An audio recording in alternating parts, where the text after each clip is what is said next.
Mən görünüm gözlərinə. Mən sən olum, sən də mən ol. Mən düşərəm izlərinə. Sən xəyal ol, mən də gəlim xəyalına qonaq kimi. Çünki sənin həsrətəm o şirin-şirin sözlərinə. Çünki sənin həsrətəm o şirin-şirin sözlərinə.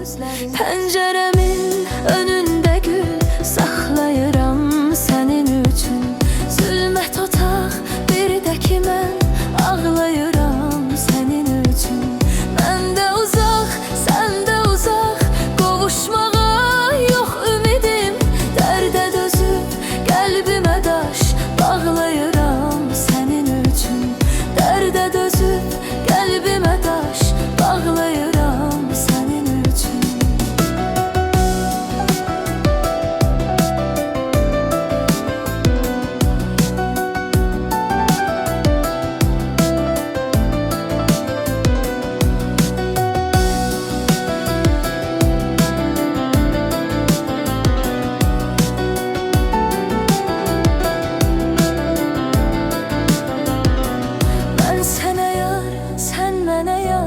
Gəl yaşadaq sevgimizi.